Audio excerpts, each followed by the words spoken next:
els arquitectes tenim sempre la part del dibuix i de la il·lustració com una eina de treball, perquè és la manera de donar a conèixer els projectes o de que la gent pugui imaginar com seran aquests projectes.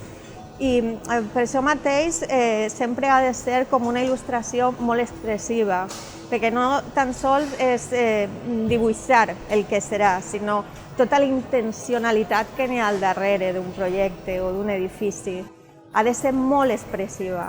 El mercat central és que a mesura que vas dibuixant-lo, n'hi ha més coses per il·lustrar-ho, vull dir que està ple de detalls. En aquesta il·lustració jo el que vaig buscar és mostrar aquesta escala monumental, no? Aquesta elegància brutal que té el mercat. Per mi és el cor de la ciutat vella i era una espècie d'homenatge al mercat.